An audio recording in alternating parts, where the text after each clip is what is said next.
falling dollar and growth of the other. Joseph Stiglitz, former World Bank chief economist, was awarded the Nobel Prize in economics in 2001. He spoke with NPQ.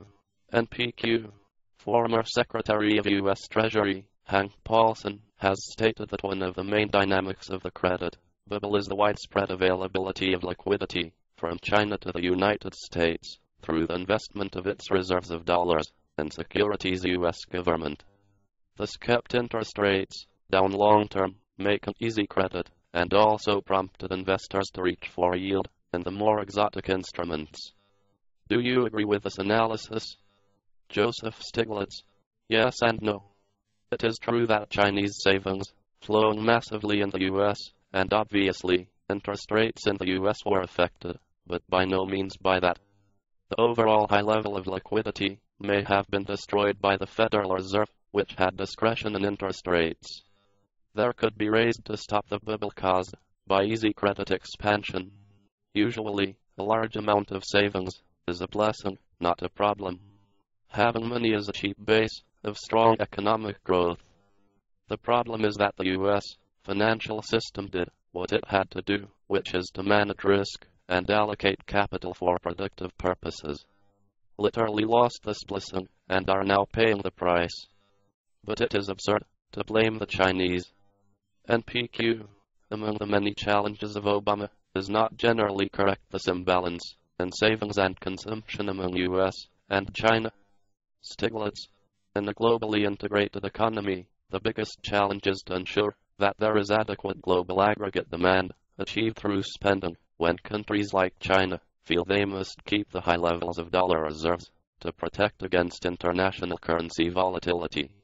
After all, the buildup of China's reserves is the result of mismanagement by the IMF of the Asian financial crisis a decade or more ago. If countries know they cannot trust the IMF to help them, your best defense is their own reserves cushion.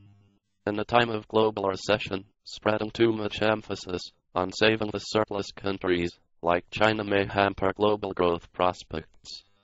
NPQ: how concerned about the value of its over $1 billion in holdings as U.S. deficit and inflation threatens to ride on the road, the Chinese have proposed a new global reserve currency based on a basket of currencies instead of just the dollar. It is a new currency, a good mechanism to undo the imbalance, with a soft landing rather than a falling dollar, which would affect the Chinese and the U.S. Stiglitz: the proposal of a new world reserve currency, or special drawing rights, SDRs, is a good idea for many reasons.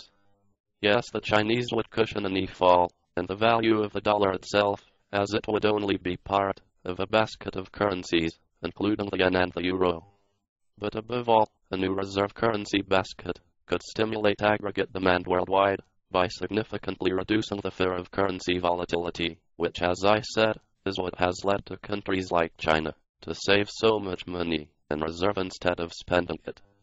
There are other benefits.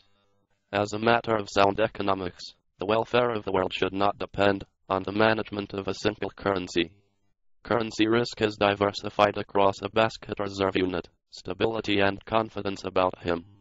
Finally, there is a fairness issue. Because the dollar is the world's reserve currency, especially in a crisis where investors flee for safety, the U.S. can suck up the savings of the rest of the world, even though interest rates they pay close to zero. That would not happen if there was a global reserve currency basket. NPQ: what would it mean for the U.S. if the dollar is replaced by a new world currency? Stiglitz: actually it would be very much in the long-term interest of the U.S. because it will help definancialize the U.S. economy.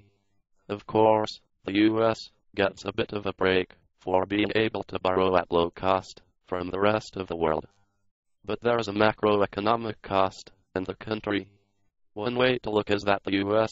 has become the export of U.S. treasuries instead of cars or other products.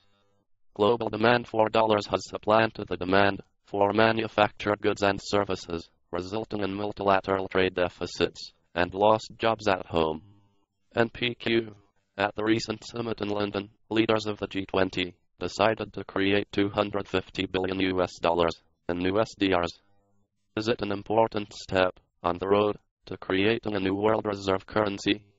Stiglitz: I think it is. The question is how quickly that happens. In my opinion, however, the IMF is not the best place to launch this currency unless an institution becomes more fair and balanced, reflecting the real-world economy, rather than the post-World War II powers, dominated by USA. The countries of East Asia, Brazil and others need much more to say.